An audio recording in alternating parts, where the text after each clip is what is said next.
The discovery. The crystalline observation dome of Outpost Zephyr 9 hung in the void like a perfect teardrop of ice, its transparent surfaces reflecting the distant starlight. Inside, Science Director Thalia adjusted the sensitivity of the long-range scanners, her four-fingered hands moving with practiced precision across the luminescent control panel. Her iridescent scales shimmered under the soft blue lighting as she worked, occasionally brushing back the feathery sensory tendrils that framed her face. "Another quiet cycle," remarked her assistant Kelvin, his voice melodic and soothing as was common among the Zephyrian species. "The border remains peaceful."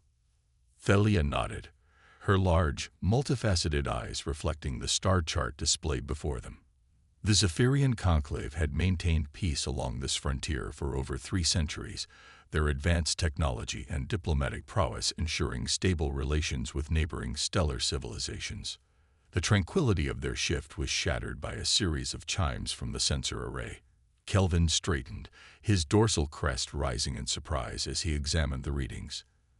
"Director, we have an unidentified vessel entering Sector Ta-7, he reported, his voice rising slightly with tension. "It's not broadcasting any recognition codes." Thalia moved to his station, her movements fluid and graceful. "Origin unknown. Its trajectory suggests it comes from beyond the charted regions." Kelvin enhanced the scanner resolution. "I've never seen a configuration like this." The main display activated, revealing an image of the vessel in question. Unlike the elegant organic curves that characterized ships throughout known space, this craft was angular and utilitarian.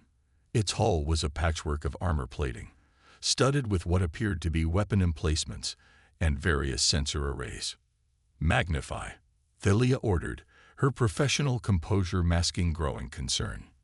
The image enlarged, revealing more details of the strange ship. Text was visible along its hull. "UNSS Dauntless. Begin comprehensive scans," Thalia instructed. "Alert Defense Coordinator Marius." Within moments, Marius entered the observation chamber. Unlike most Zephyrians, whose bodies evolved for scientific and artistic pursuits, Marius belonged to the rare warrior caste. Taller and more muscular, with reinforced exoskeletal plates, he projected an imposing presence. "What have we found?" he asked, his voice deeper than the typical Zephyrian timbre. "An unknown vessel of unusual design," Thalia explained, gesturing toward the display. "We're conducting detailed scans now." The 3 Zephyrians watched in silence as scan data began streaming across secondary displays. Kelvin's crest flattened against his head in what Thalia recognized as an expression of disbelief. "Director," he said quietly, "you need to see this." The scan results defied conventional understanding. The ship's hull wasn't made from the standard crystalline alloys or organic composites used throughout known space. Instead, it consisted of multiple layers of metallic compounds, arranged in a manner that sacrificed elegance for sheer durability. "Look at these redundancies," Marius observed, pointing to the internal schematics.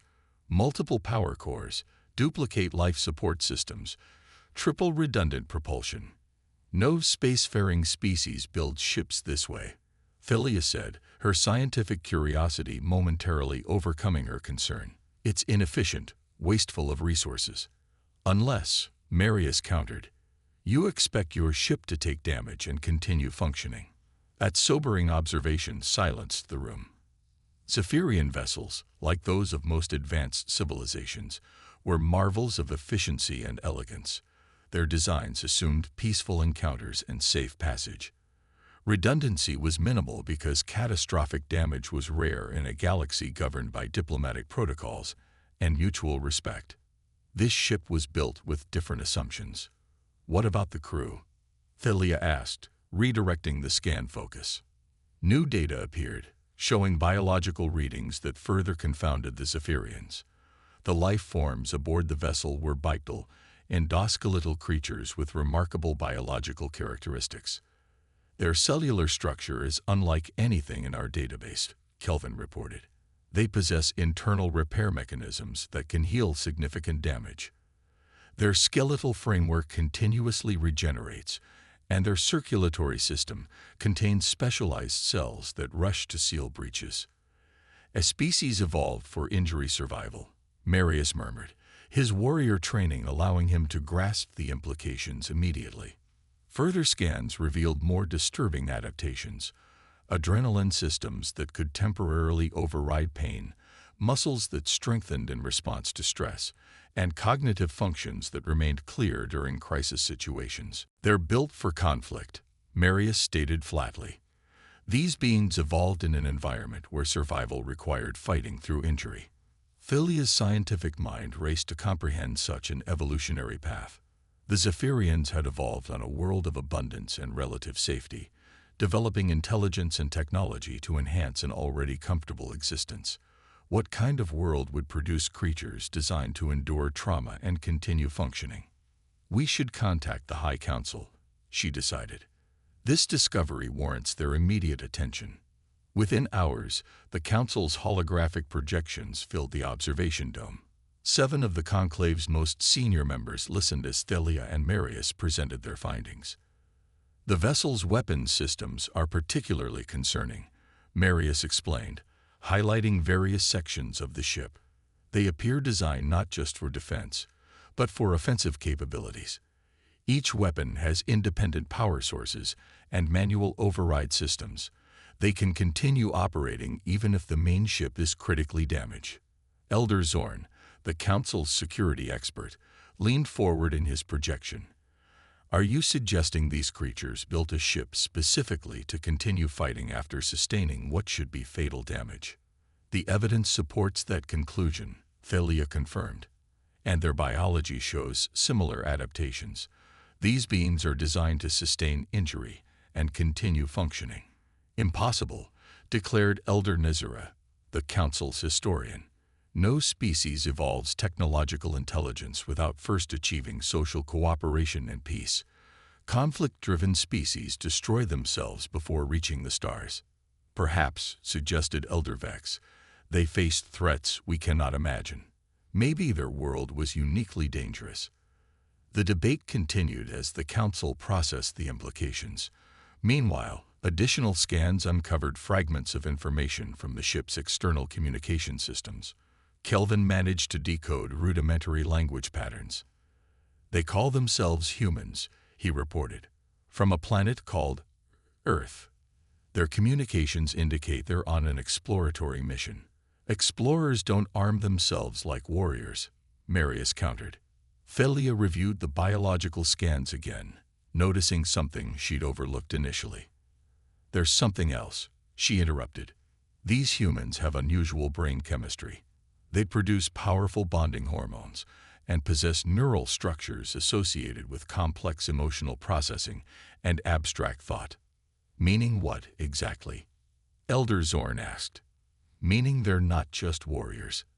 They appear capable of deep empathy, creativity, and cooperation, seemingly contradictory traits to their warrior adaptations. This paradox further confused the Council. How could a species evolve both the capacity for violence and deep emotional connection? The standard evolutionary model suggested specialization toward either cooperation or competition, not both simultaneously. We need more information before deciding how to proceed, Elder Nizera suggested. Perhaps we should attempt communication. That would reveal our presence, Marius cautioned. If these humans are as dangerous as their ship suggests, first contact should proceed with extreme caution. The Council deliberated privately while Thalia continued analyzing the scan data. When they returned, Elder Zorn spoke for the group. We've reached a consensus, he announced gravely. These humans represent a potential threat unlike any we've encountered. Their ship design, weapons systems, and biological adaptations all suggest a species that employs violence as a primary problem-solving method. Thalia felt a sense of disquiet, but the evidence of their emotional capacity could be misinterpreted. Elder Zorn interrupted. We cannot risk the safety of the Conclave on theoretical interpretations. The Council has authorized a precautionary strike. Marius straightened, his warrior instincts engage. A strike? You mean to destroy them.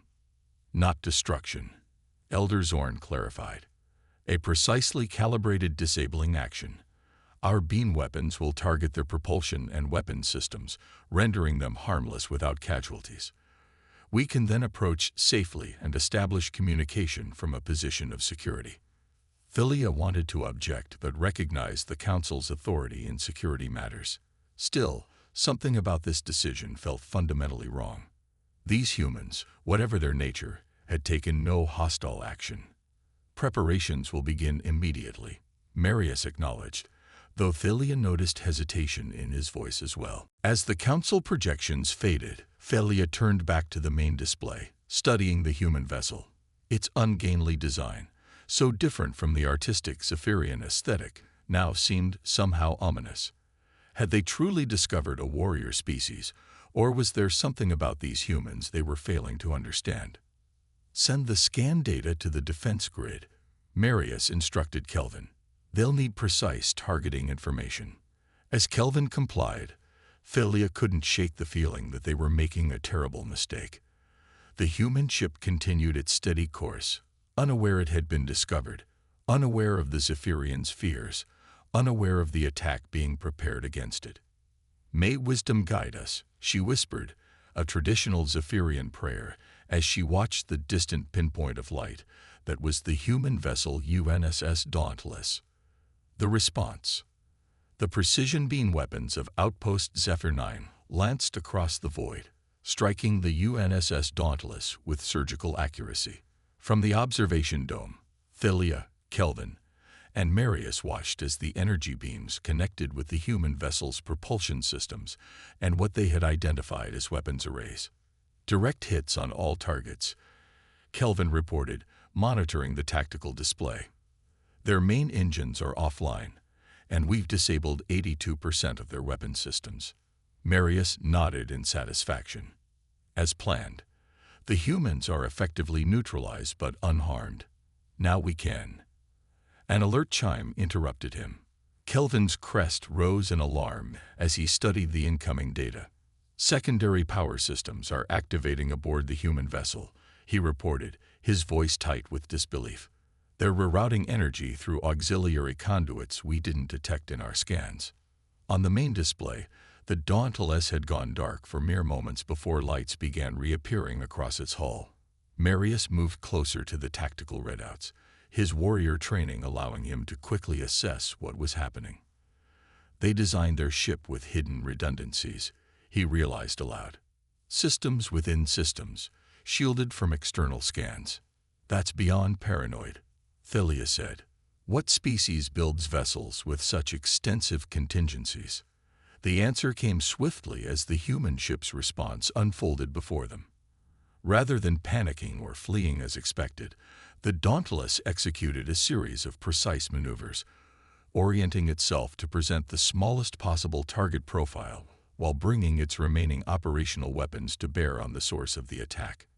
Inside the human vessel, Captain Alina Reyes stood calmly on the bridge, her voice steady despite the klaxons and emergency lighting. The observation dome's advanced audio sensors picked up her commands clearly. "Damage report," she ordered, showing none of the fear or confusion the Zephyrians had expected from an ambushed crew. Main engines offline. Weapons grid at 18% capacity. Hull breaches on decks 3 through 7 automatically sealed. Casualties reported in engineering. Medical teams responding. The human officer's tone was professional, almost routine, as though such attacks were anticipated. "Initiate Protocol Omega," Captain Reyes commanded, "and open a channel on all frequencies." The Zephyrians watched in astonishment as the human crew responded with practiced efficiency. There was no panic, no chaotic scrambling, just methodical execution of what appeared to be pre-established emergency protocols. "They're trained for this," Marius whispered, professional admiration mixing with growing concern. "They've simulated these scenarios." "Incoming transmission," Kelvin announced suddenly. "They're broadcasting on multiple frequencies in a mathematical pattern. a universal communication attempt. Put it through, Thalia ordered, overriding standard protocol in her urgency to understand these humans. Captain Rice's image appeared on the communication display. She was smaller than the Zephyrians, with hairless facial features and eyes that focused forward rather than to the sides. Despite her alien appearance, her posture conveyed unmistakable authority. "This is Captain Elena Reyes of the United Nations, stellar ship Dauntless," she began, her voice remarkably composed. "We are an exploratory vessel on a peaceful mission. We have taken defensive posture, but are not initiating counterattack. We request communication to resolve this conflict." Repeating message on continuous loop. Thalia, Marius, and Kelvin exchanged stunned glances. "They're not retaliating," Kelvin said, disbelief evident in his voice. Yet, Marius added cautiously, "They still have operational weapons." Thalia studied the human captain's expression, noting the controlled poise and deliberate word choice. "This doesn't match our assumptions. They were attacked without provocation. Yet their first response is communication, not retaliation." The observation dome's door slid open as Elder Zorn himself entered, having transported directly from the council chambers after witnessing the humans' unexpected response. "The council is reconvening," he announced, his typically confident voice now wavering slightly. "This situation has evolved beyond our predictions. We should respond to their communication," Thalia urged. "They're showing restraint despite our aggression." Elder Zorn hesitated, then nodded. "Proceed, but with caution." Thalia stepped forward, activating the transmission system. "Captain Rice, this is Science Director Thalia of the Zephyrian Conclave Outpost 9. We acknowledge your peaceful intentions and regret our precautionary measures." On screen, Captain Rice's expression remained professionally neutral, though the Zephyrians detected subtle changes in her facial muscles that their xenopsychologists would later identify as controlled relief.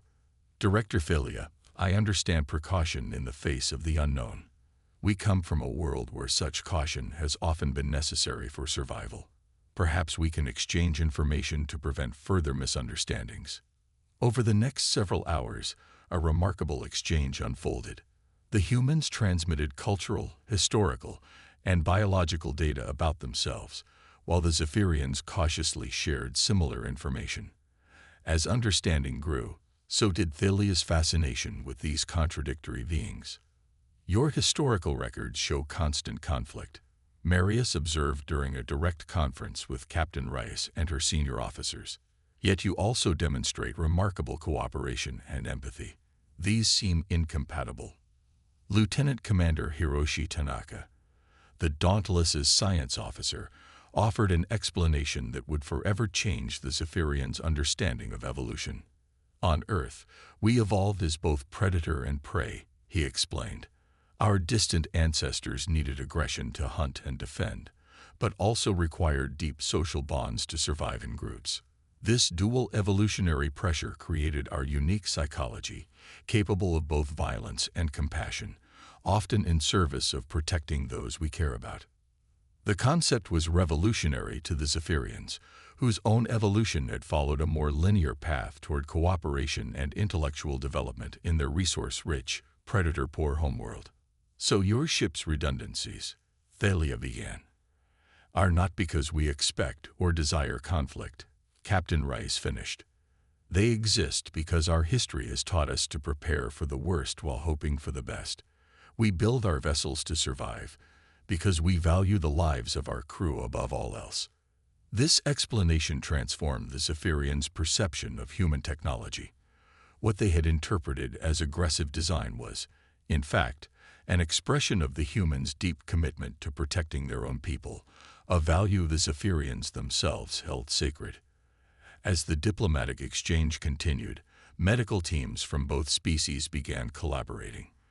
The Zephyrians marveled at the humans' ability to recover from injuries that would have been fatal to their own kind, while the humans were impressed by the Zephyrians' advanced medical technology. "Your redundant biology is remarkable," Zephyrian Chief Medical Officer Sylph commented while examining scans of a human crew member. Your bodies are designed to continue functioning even when severely damaged. A product of evolving on a dangerous world, Dr. Marcus Chen, the human physician, explained. What you see as redundancy, we see as resilience.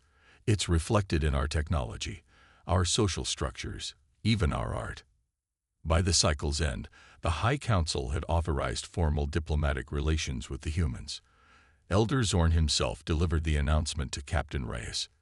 The Zephyrian Conclave acknowledges the United Nations of Earth as a sovereign and peaceful civilization. He stated formally, "We extend our deepest apologies for our misinterpretation of your intentions and offer reparations for the damage caused to your vessel." Captain Reyes accepted with equal formality. The United Nations accepts your apology and welcomes this opportunity for peaceful exchange. Perhaps our different evolutionary paths can complement each other in ways neither of us has imagined. Later, as repair crews from both species worked together to restore the Dauntless's damaged systems, Thalia found Marius observing the collaborative effort from the observation dome. "We made a terrible mistake," she said quietly. Marius nodded. "We interpreted their resilience as aggression, their preparedness as hostility. We failed to consider that strength can serve protection as easily as domination. Their history is filled with conflict," Thalia acknowledged, "but also with remarkable healing and reconciliation. They fight ferociously when threatened but prefer cooperation when possible." "A dangerous ally," Marius mused, "but perhaps an even more dangerous enemy. I'm grateful they chose the path of peace today." On the main display, human and Zephyrian engineers worked side by side, their different physiologies complementing each other as they repaired the damage caused by the Zephyrians' precautionary attack. Captain Reyes and Elder Zorn walked among them, discussing the potential for cultural and technological exchange. "They prepare for the worst while striving for the best," Thalia said, finally understanding the paradox at the heart of humanity. "Their ships are built to endure damage, not because they seek conflict, but because they've learned harsh lessons about survival." "A species shaped by adversity," Marius agreed. "Perhaps we have much to learn from them."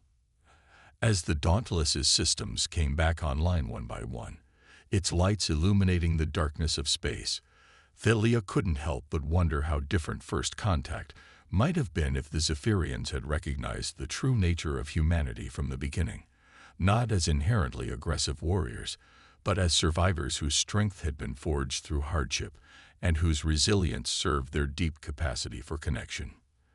The humans had been tested, and in choosing communication over retaliation, they had proven themselves to be something the Zephyrians had never encountered before. A species that combined the capacity for warfare with the wisdom to seek peace, a dangerous mistake indeed to underestimate or provoke.